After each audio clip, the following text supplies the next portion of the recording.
Pero eso que se llama mercado, ese esquema global que se llama mercado, allí es donde se reparten los botines. Tú llegas a comprar y puedes salir despelucado, hermano, si no sabes cómo comprar y qué comprar.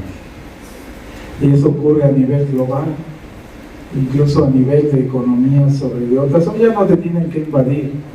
Bueno, siguen invadiendo algunos, pero por medio de este mercado global se distribuyen los botines. Uno es para tiempo de paz, cuando estás trabajando, el fruto de tus manos. Pero quiero decirte algo aquí, también te voy a echar a perder un poco la mañana. Cuando tú recibes tu cheque, tú piensas que tú te lo ganaste, que es fruto de tu trabajo. Pero la Biblia nos lleva muy claramente a pensar esto. ¿Qué tienes que no hayas recibido? Todo se te dio la vida, se te dio una familia, buena o mala. Bueno, ahí sí reclaman a Dios. Ahí volteo a ver, aquí empiezan a ver los hijos voltear a los papás, o los papás a los hijos también. Pero tienes algo. Fuiste educado, fuiste conformado, fuiste alimentado. Y después de alguna manera accedes a un oficio o a una profesión que tampoco hiciste gran cosa, Normalmente te inscribieron, Lo único que tenías que ir todos los días ahí, sentarte, oír, escuchar, aprender, y de vez en cuando te evaluaron. ¿Y qué crees? Casi siempre vas aprobando. Entonces no tienes así un supermérito, pero bueno, si quieres creer que tu esfuerzo vale, síguele. Dios te deja, Dios te deja, te dice, siembra aquí, pero ¿qué crees? ¿Quién controla todo?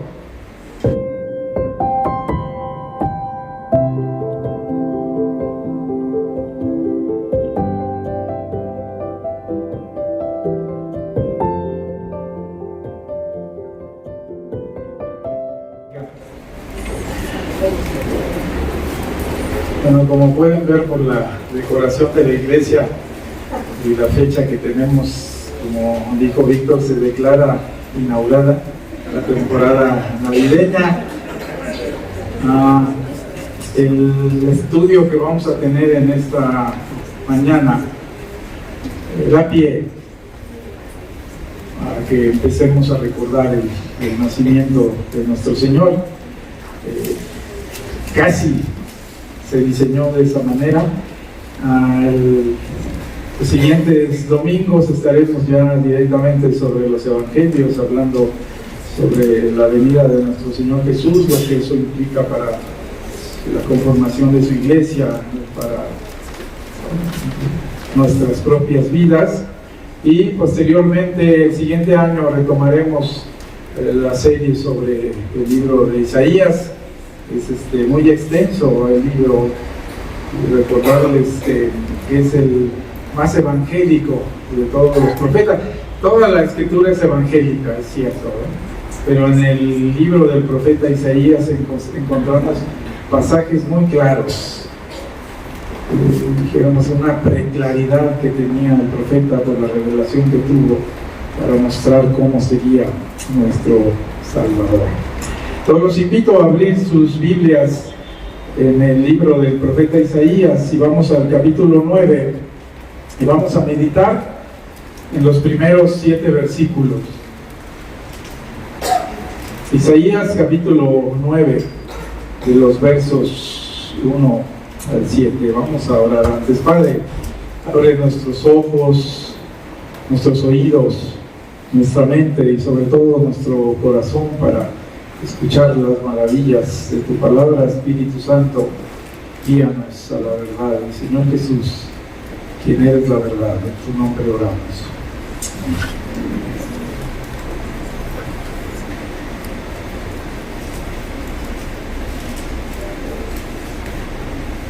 A pesar de todo, no habrá más penumbra para la que estuvo angustiada. En el pasado Dios humilló a la tierra de Zabulón y a la tierra de Neftalí, pero en el futuro honrará a Galilea, tierra de paganos, en el camino del mar, al otro lado del Jordán. El pueblo que andaba en la oscuridad ha visto una gran luz. Sobre los que vivían en densas tinieblas, la luz ha resplandecido. Tú has hecho que la nación crezca, has aumentado su alegría, y se alegran ellos en tu presencia, como cuando recogen la cosecha, como cuando reparten el botín. Ciertamente tú has quebrado, como en la derrota de Madián, el yugo que los oprimía, la barra que pesaba sobre sus hombros, el bastón de mando que los subyugaba. Todas las botas guerreras que resonaron en la batalla y toda la ropa teñida en sangre serán arrojadas al fuego, serán consumidas por las llamas. Porque nos ha nacido un niño, se nos ha concedido un hijo, la soberanía reposará sobre sus hombros y se le darán estos nombres: Consejero admirable, Dios fuerte, Padre eterno, Príncipe de paz. Se extenderán su soberanía y su paz no tendrán fin. Gobernará sobre el trono de David y sobre su reino, para establecerlo y sostenerlo con justicia y rectitud, desde ahora y para siempre. Esto lo llevará a cabo el celo del Señor Todopoderoso. Hasta ahí la lectura de su palabra. Esta porción es una promesa por excelencia, pero esta hay que analizarla siempre en el contexto. Recordemos que el profeta Isaías está escribiendo en el siglo VIII antes de Cristo, ahí por los años 700. En la primera parte, vamos a tratar de meditar en este pasaje en tres aspectos principales. Los primeros versículos 1 y 2 contemplaremos un contraste, oscuridad y luz. Los versículos 3 al 5 hablaremos sobre cosecha y botín, y los versículos 6 y 7, guerra y paz. Son tres contrastes que vamos a analizar a la luz de la Escritura. El profeta Isaías escribe, les dije, por los años 700 antes de Cristo. Empieza su narración refiriéndose a alguien que ha sido desdichado. Llama la atención que hace referencia a una mujer, está hablando en términos de esta persona. Y después de ahí nos empieza a meter en su discurso, en su promesa, en su profecía. Y obviamente nos llama la atención siempre los cuatro nombres dados a este niño. Hoy no meditaremos tanto en él, pero si alguien quiere volver a repasar esto, les recuerdo que no sé si el año pasado, no sé cuándo, se hizo una serie sobre estos cuatro nombres. Estaba revisando y a mí me tocó uno, entonces deben estar grabados. Si quieren meditar específicamente sobre algo que no vamos a tocar con tanta claridad o con tanta densidad, ya lo hemos tocado, entonces revisen, hay un sermón por cada uno de estos nombres, ¿no? Esta narración empieza con una descripción de algo que ha ocurrido, o dependiendo cómo lo veamos, algo que está por ocurrir. Un evento de penumbra en el norte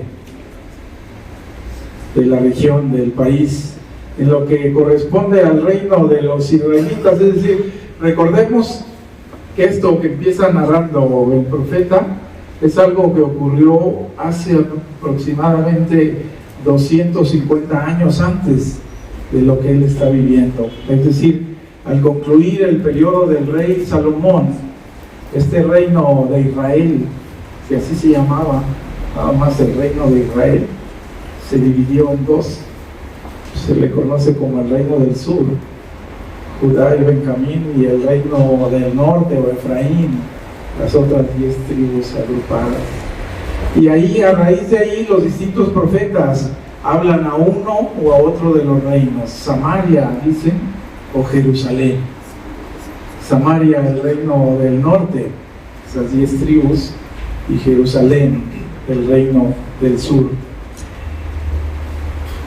Dice el versículo 1: a pesar de todo, no habrá más penumbra para la que estuvo angustiada. En el pasado, Dios humilló a la tierra de Zabulón y a la tierra de Neftalí, pero en el futuro honrará a Galilea, tierra de paganos, en el camino del mar, al otro lado del Jordán. Esta penumbra, esta angustia, este pasado en la economía de Dios ya ocurrió. En el año 722 cae Samaria, y años antes ya habían sido empezado a ser desterrados del reino del norte. En ese entonces, los imperios que conquistaban a otros, como su forma de dominio era moverlos del lugar. Los romanos hicieron otra cosa. Los romanos te dejaban ahí, te dejaban seguir con tus costumbres, incluso con tu religión, te imponían la suya y pagabas tributos.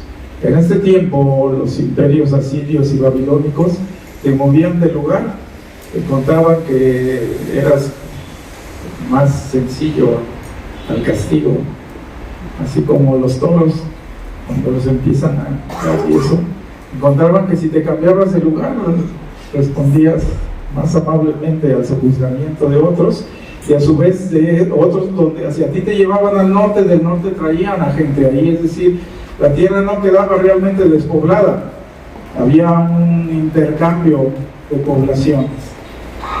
Al final, cuando ese imperio caía, no sabemos qué pasaba, si los habitantes originales regresaban o ya cada quien quedaba en su lugar.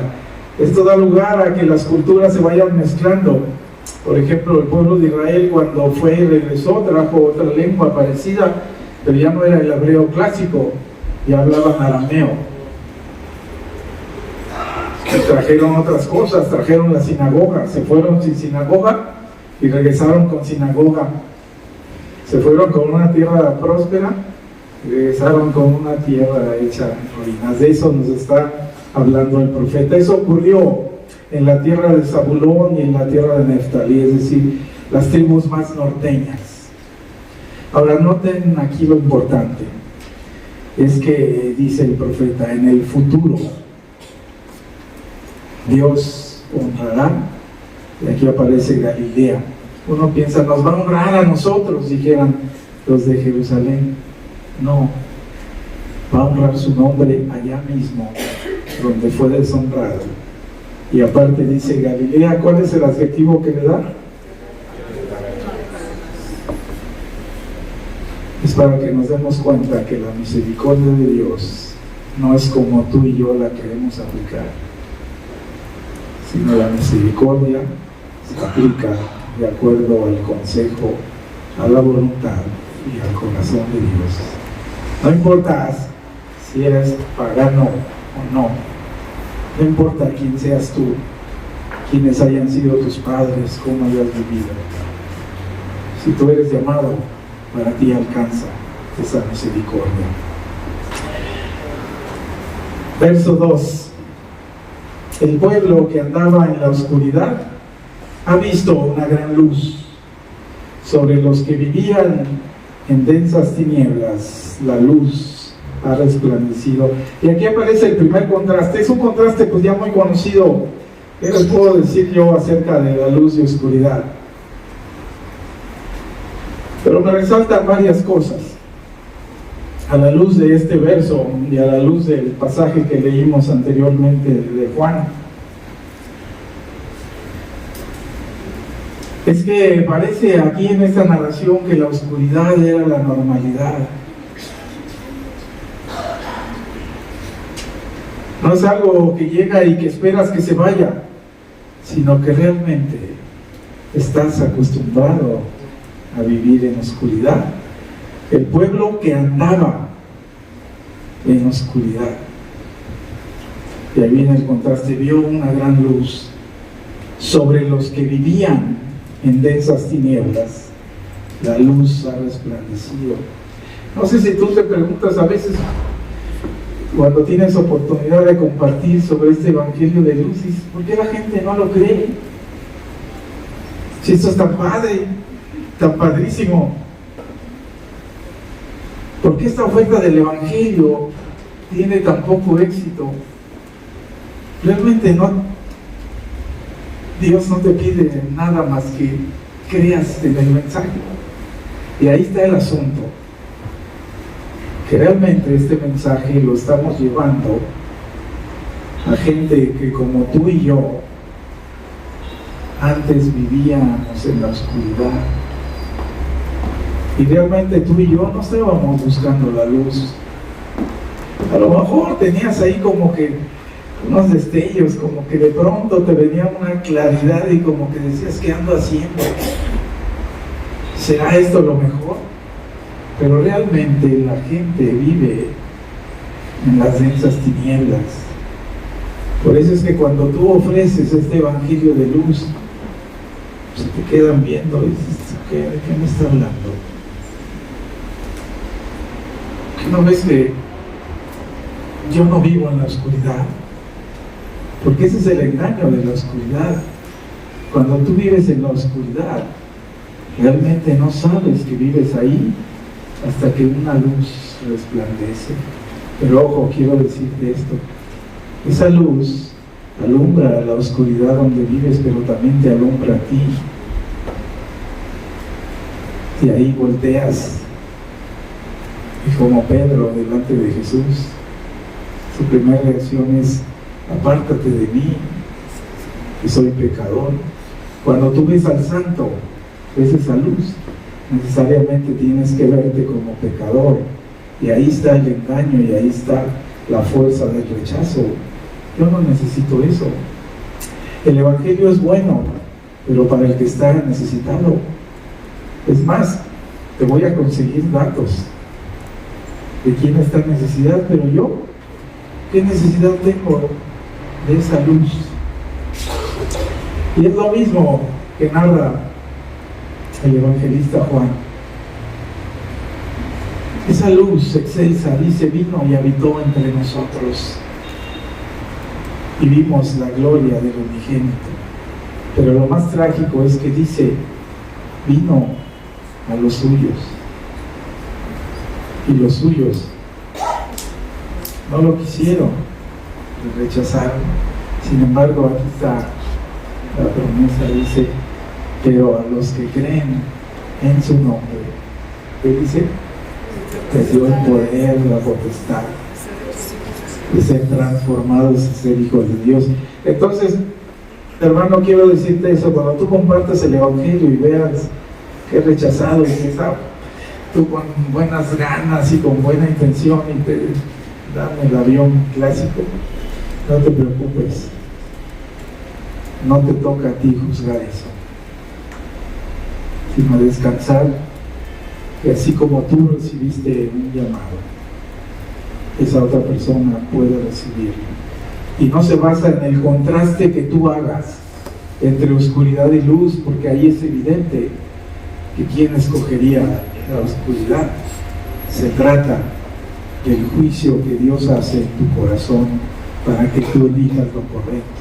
No descansa en tu propia elección, sino en el llamado de Dios.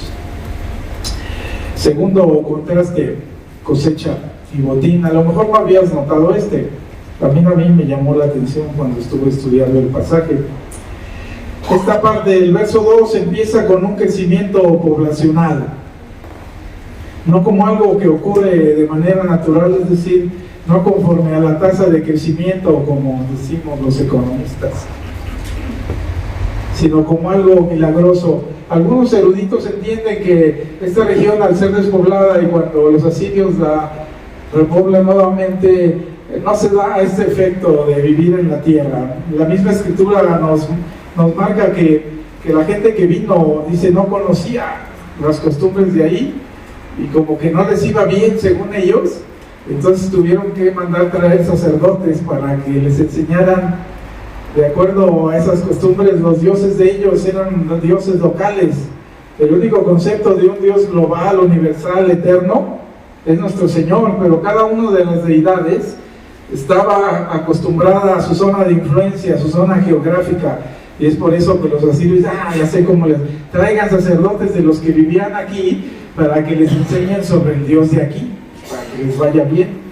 Y al final no hicieron ni uno ni lo otro, ni trajeron a sus dioses, ni se ajustaron al Dios de allí, porque en realidad no es así lo que la Escritura enseña. Dice, entonces, empieza el verso 2, tú has hecho que la nación crezca. Los eruditos entienden que es con el regreso de la cautividad. Tú has hecho que regrese este pueblo. Esta promesa de bendición se da. No sé si me puedes seguir, pero es que el profeta va como que adelante y retrocede. Está en el tiempo de Dios. Cosas que ya ocurrieron, que a lo mejor no han ocurrido, y cosas que vienen y que para él ya ocurrieron. Tú has hecho que la nación crezca. Tal vez así todo te queda más claro, como si está hablando de una desgracia anterior y de pronto, ¿qué pasó? Entonces tienes que ir tratando de seguir el pensamiento del profeta que está expresando lo que Dios dice. Es por eso que en estas profecías referentes a nuestro Señor Jesús siempre hay dos partes, así lo entiendo yo. Una parte que se refiere exclusivamente al Mesías y otra parte que se refiere a su tiempo de ellos. Por eso es posible encontrar estas dos vertientes, el reino de David y el reino eterno de Jesús, que no son lo mismo, a veces se conjugan, pero aquí con la ayuda del Espíritu Santo te toca discernir esa parte, para que la profecía quede lo más claro posible. Entonces podemos entender esta primera parte como lo que va a ocurrir en el regreso marcado en Esdras y Nehemías. Has aumentado su alegría, y ellos se alegran en tu presencia, como cuando recogen la cosecha, como cuando reparten el botín. Y aquí ocurre algo, dijéramos en términos económicos, muy parecido a la teoría malthusiana. No sé si han oído hablar de eso, que hay una correlación directa entre el crecimiento económico y crecimiento poblacional. A veces uno ocurre primero y ya después lo puede uno entender. Si el Señor hizo que creciera la gente, ¿qué va a ocurrir económicamente? Pues hay un progreso económico. ¿Sí me van siguiendo? Malthus se escribe por los años 1600, 1700. Esto está escrito mucho antes. El conocimiento viene del Señor. A nosotros nos falta, pero aquí está. Gerson, economista, se está como riendo. Ahí está Gerson. Ahí está Malthus. Pero aquí aparece un contraste, que es a lo que llama tu atención. Si no eres economista y no te gustan estas cosas, pues omítelas, hermano. Pero esto sí te va a interesar. Cosecha, botín. ¿Qué es esto? Aquí aparece como si fuera parte de la misma bendición. Dice, ellos se alegran, y te ponen este ejemplo. ¿Cómo se alegra la gente? Pues cuando recibe el fruto de su trabajo, así como cuando tú vas y te dan tu chequezote, cualquier cantidad de ceros, sobre todo ahorita en tu aguinaldo. ¿Cómo te sientes? No, brincas de alegría, pero ya lo tienes todo gastado, ¿no? Ya estás pensando en el otro que te falta, porque es costumbre nuestra que el aguinaldo se reparte en 2 sesiones. Ahora me estoy enterando que lo dan hasta antes del Buen Fin para que tengas con qué gastar. Ya entonces no debes tener nada ahorita. Y todavía falta mucho. Guadalupe, Reyes, todavía faltan muchos eventos, y si ya te lo gastaste, a ver cómo te va. A lo mejor piensas en el botín, a ver si me vas a seguir. ¿Qué ocurría en esto, no? Estamos hablando de unas sociedades netamente agrícolas. Bueno, no quiero echarte a perder la vida, pero seguimos viviendo casi igual. ¿De dónde crees que vienen los alimentos? Digo, tú puedes bajar aquí en el Oxxo a comprar o más adelante en el súper y ahí piensas que ahí están, piensas que ahí se producen, que se producen los alimentos en las ciudades. Pues no ha sido así el diseño de Dios y nadie hasta ahorita lo ha podido cambiar. Puedes hacer un procesamiento de esos, pero ¿dónde se producen los alimentos? ¿De dónde vivimos? Sí, de la tierra, exactamente, de un mandato que la tierra recibió. ¿Se acuerdan? Crecer. Y luego después Dios puso ahí a los animales y les dijo lo mismo.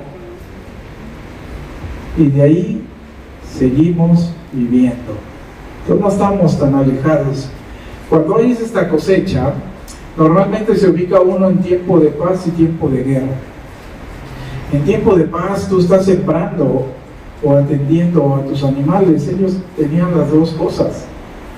Eran agricultores, pero también tenían una profunda tradición ganadera. Sí, cierto, de ganado menor, pero recordemos, nuestro patriarca Jacob era realmente hasta un genetista, ¿Se acuerdan cómo pudo contrarrestar las trucuñuelas de su tío?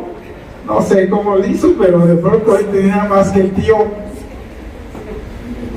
Y eso que él no era, en un principio él era un junior. Él vivía ahí en la tienda de su mamá. Era un buen cocinero, aparentemente. A lo mejor atendía algo de ganados, pero realmente se hizo un buen pastor estando allá, trabajando. El enamoramiento te hace que hagas cualquier cantidad de barbaridades, hermano. Eso le pasó a él. Seguimos viviendo del campo. Y cuando tú trabajas, normalmente tienes tiempo disponible, así lo diseñó Dios. No estás trabajando todo el tiempo. Por eso es que hoy hay esas imágenes de nuestros campesinos mexicanos que están dormidos. Pues ya trabajaron en la mañana. A la hora en que el sol calienta, ¿qué hacen? Si tú y yo lo hacemos, ¿por qué ellos no lo han de hacer, que ya se fletaron? Tienen tiempo disponible para hacer otras cosas. ¿Y qué creen que hacían? La otra parte. A ver, ¿a quién me friego? Hermanos, perdón por la palabra, espero que me la entiendan. A ver qué hay por ahí. A ver qué tienen aquellos que yo no tengo. Así se ha vivido. Y creo que así se sigue viviendo también. Tal vez hoy no salimos y nos ponemos los uniformes para la guerra, pero te voy a hablar otra vez en términos económicos, perdónenme.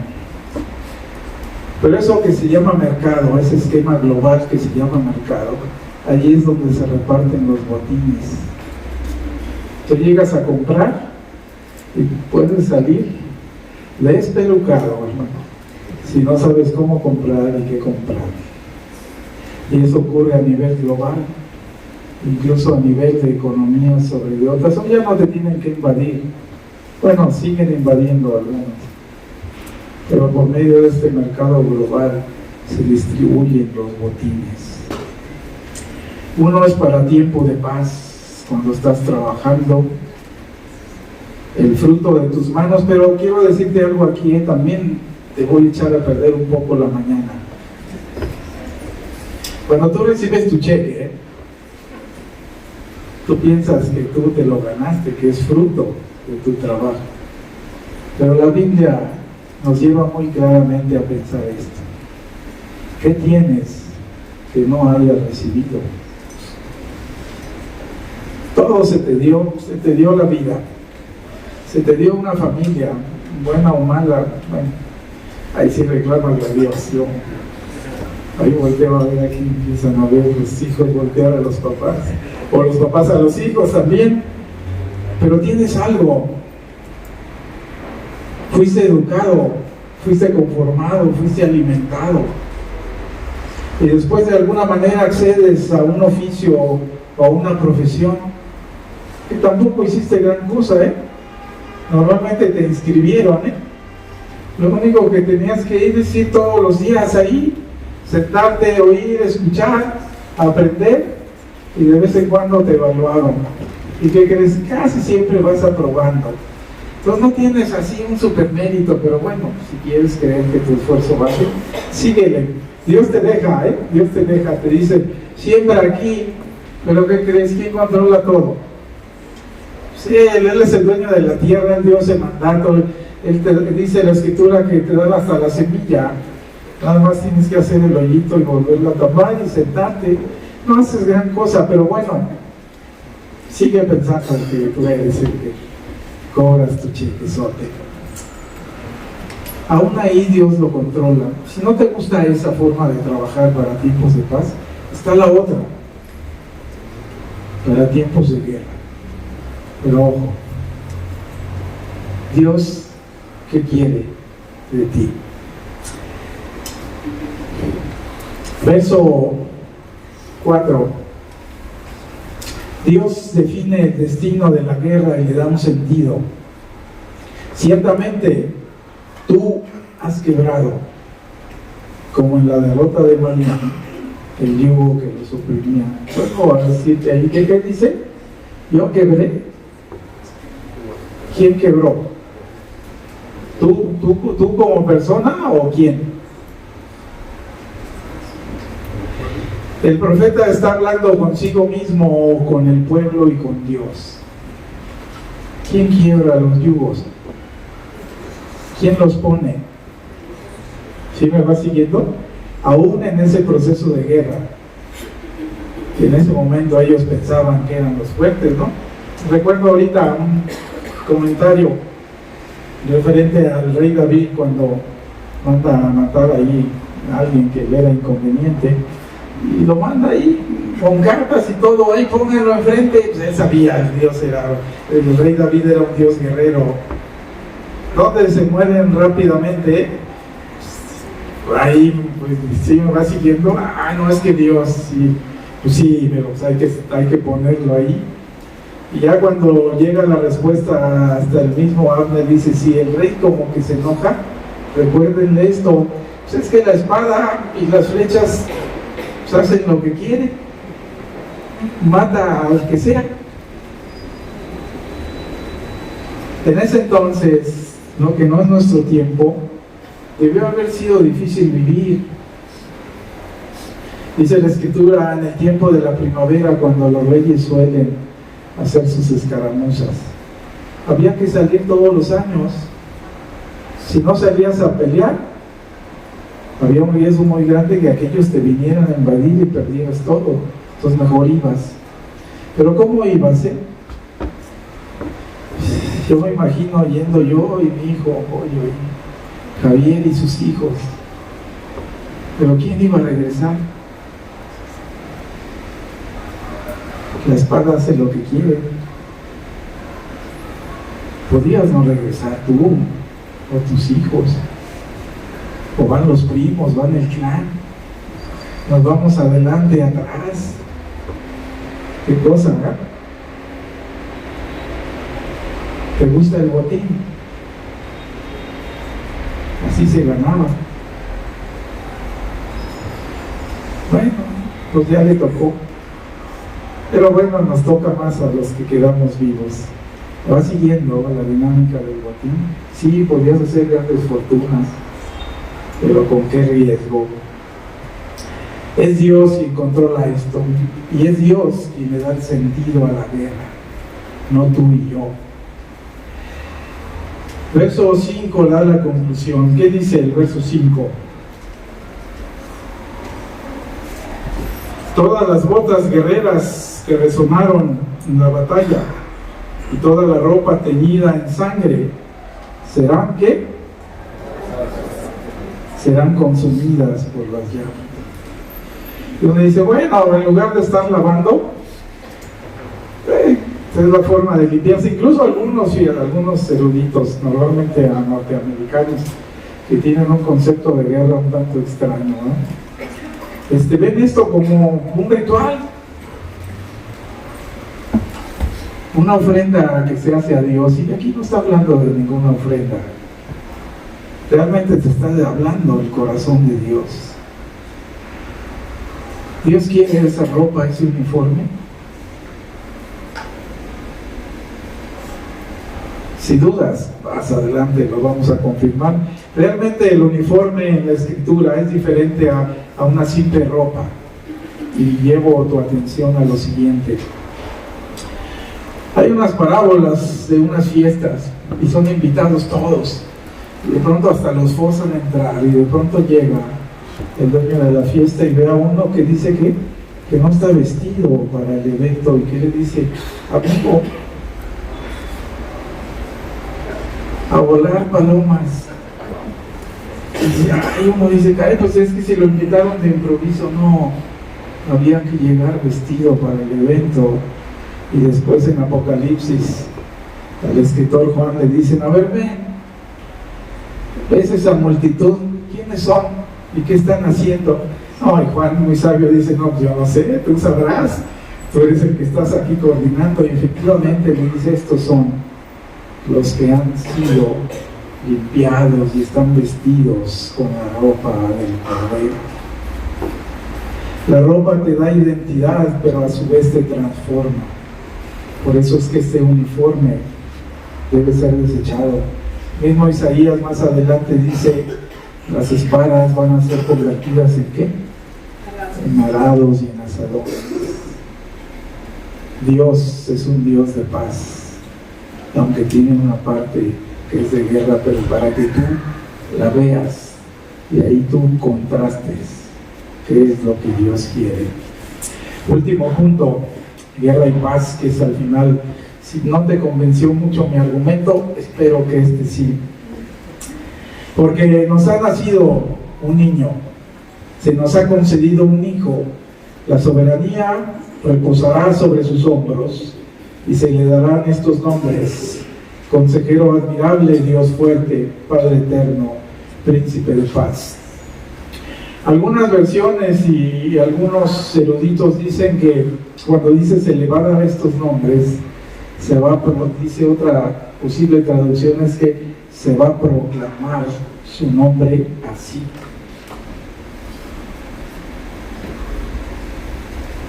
Se va a hablar de este niño de esta manera. Me gustó esa interpretación.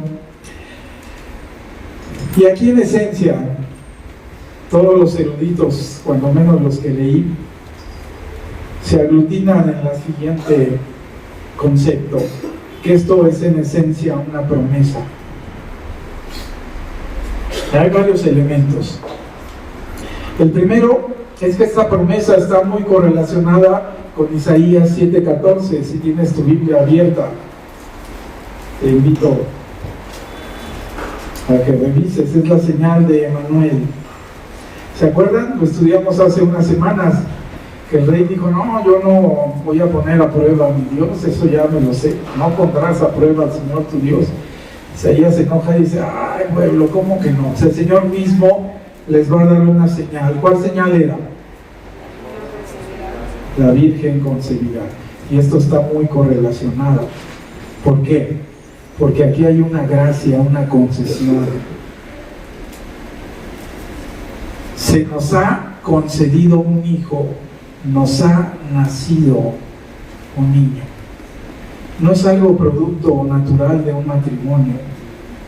Hay una virgen que va a concebir. Y aquí está la consecuencia. Una gracia que te es dada. Y 3, hay un poder y soberanía, pero fíjate, ¿sobre quién? Sobre un niño. Y aquí está lo interesante. Nosotros tenemos varias etapas de nuestra vida. Empiezas como bebé, y ahí el bebé es tu etapa de vivencia más frágil, más vulnerable. Ahí te tienen que proteger totalmente. De hecho, estás conformándote en el vientre de tu madre. Después naces y no estás hecho todavía.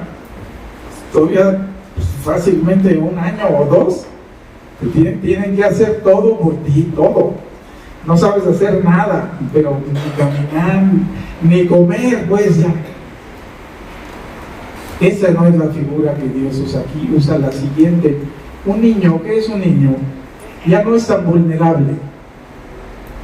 Y yo para mí lo veo aquí como la esencia de la promesa. Es cuando más sueñas, cuando más crees, cuando más juegas. Y creo que cuando más disfrutas la vida.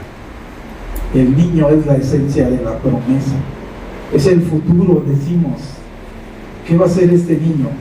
Y el niño sueña con ser cualquier cantidad de cosas. ¿Tú te acuerdas cuando eras niño? ¿Qué soñabas? Diario tenías un sueño, o en el mismo día podía ser este o este, podía ser Superman o Batman, podía ser una de las super chicas poderosas, podía salvar el mundo, y al otro día hacías otra cosa. Todo estaba delante de ti. Ya cuando eres joven, ya no, el joven tiene fuerza y belleza, pero ya empieza a hacer cosas que ya no sueña tanto. Y luego después, ya cuando eres maduro o adulto, ya nada más estás cosechando lo que soñaste alguna vez, si bien te va. Ya cuando llegas a la edad como la mía, hay pocas cosas que cambiar. Si consolidaste algo, pues, y si no, quiero decirte que después de mi edad, ya hay menos que cambiar todavía. Pero cuando eres niño, está la promesa, y por eso aquí fue dada.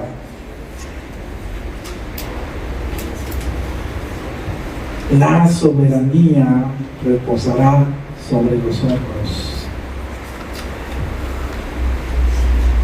Y ahí vienen los nombres. Si tienes la versión tradicional Reina Valera 60, las comas te modifican un poco el sentido. En lugar de 4 nombres hay 5, y a veces había hasta 6. Realmente son 8, pero siguiendo la tradición contemporánea se han agrupado en 4, y cuando uno revisa también la versión griega del Antiguo Testamento, la Septuaginta, también está agrupado en estas 4. Incluso la Reina Valera, si todavía traes la 60, que no sé por qué todavía la traes, pero bueno, es mejor que tengas esa que ninguna otra. Quiero decirte que la Reina Valera actualizada en 1977 y posteriormente ya en los 90 la RBC, la contemporánea, ya se agrupa también a estos 4. Entonces, tarde que temprano vas a tener que cambiar. Consejero admirable, en griego Pele Yoetz.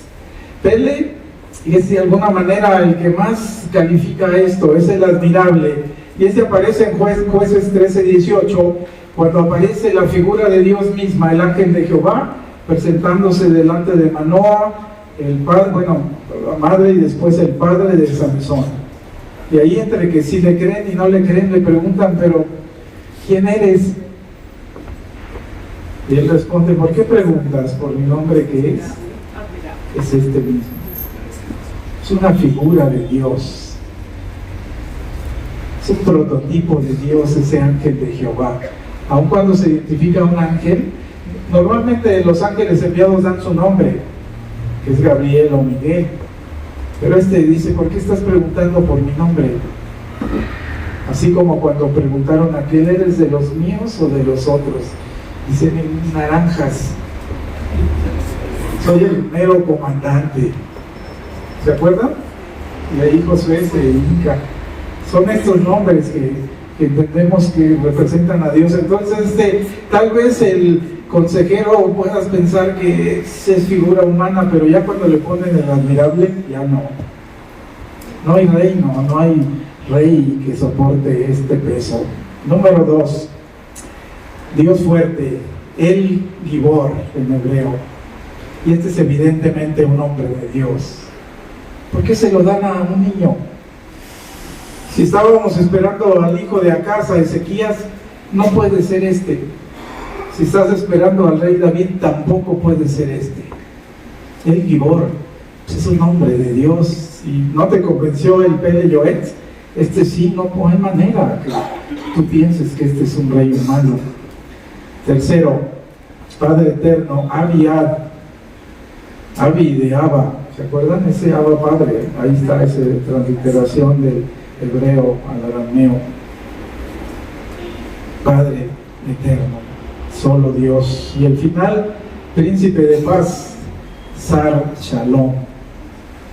Ese tal vez puedes pensar que sí sería un rey humano, pero si tienes tres anteriores que no corresponden a una figura humana, ¿por qué este último va a ser? Realmente está hablando en términos divinos. Concluye con esto: se extenderá su soberanía y su paz, y no tendrán fin.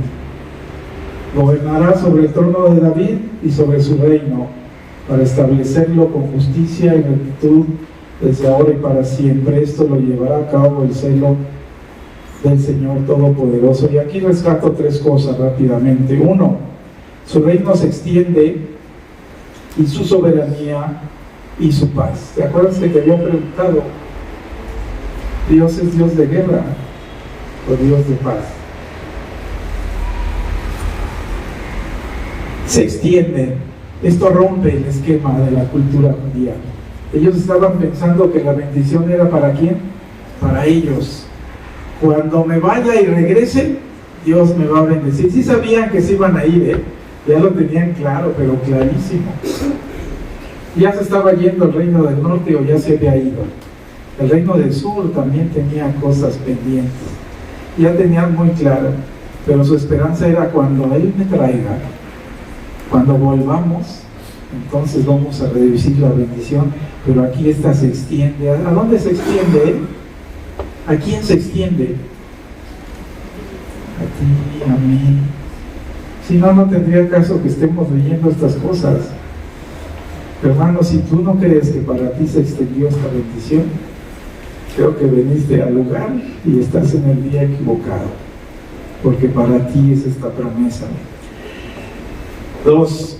Gobernará sobre el trono de David. Y aquí llamo tu atención a lo siguiente: ellos ya vivían en una monarquía dividida, y sin embargo aquí esta promesa: gobernará sobre el trono de David. Es decir, lo que ahora está dividido se va a juntar. Eso solo lo puede hacer Dios. Es una promesa de unidad. Acuérdate que ellos están viviendo en una monarquía dividida y están tratando de pelear las bendiciones de Dios, así como arañándolas. Y Dios te dice: no, este rey va a volver a unir lo que se ha perdido. Y 3, no se va a sostener por la fuerza. Aunque es un Dios fuerte, todopoderoso, su reino, dice aquí, se sostendrá por medio de la justicia y la rectitud. Y te recuerdo que el Evangelio de Juan que leímos dice: amor y justicia, gracia sobre gracia. Si tú esperas que tu rey venga y traiga justicia con la espada, quiero decirte que te mueves en una frontera muy peligrosa, porque tal vez tú seas también un enemigo de ese reino. Es más, te lo voy a decir claramente: tú y yo éramos esos enemigos. Y no sé, con esto concluyo, cómo veas esta promesa para ti. ¿Dónde te mueves? ¿Esperas la justicia de ese Dios todopoderoso con la espada, que acabe con tus enemigos y los de Él? Te mueves en un lugar equivocado, así como cosecha y botín. Oscuridad y luz no es una elección tuya, es parte de un llamado. Si tú crees, tú estás en la luz. Si tú no crees, tú estás en la oscuridad. Y ojo, dice la Escritura, has sido ya condenado. Cosecha o botín. Dios no es un Dios de guerra, Dios es un Dios de paz. Guerra o paz, tienes que esperar en la paz, porque si esperas que con la guerra traiga su justicia, tal vez a ti te toque también ser eliminado. Y hoy concluyo con esta pregunta: si tú te has entregado a Él, tú tienes 4 cosas por hacer. Pero si tú no te has entregado a Él, hoy es un buen día para que abras tu corazón. Si tú recibes esa invitación, cree en Él. Si tú creíste, te animo a lo siguiente: 1, te dejes aconsejar todos los días por ese consejero admirable. Sabes que lo necesitamos tanto, pero a veces se nos olvida que ahí está. 2, te acojas a la protección de ese Dios fuerte. Él utiliza su poder para protegerte. 3, déjate abrazar por ese Padre eterno.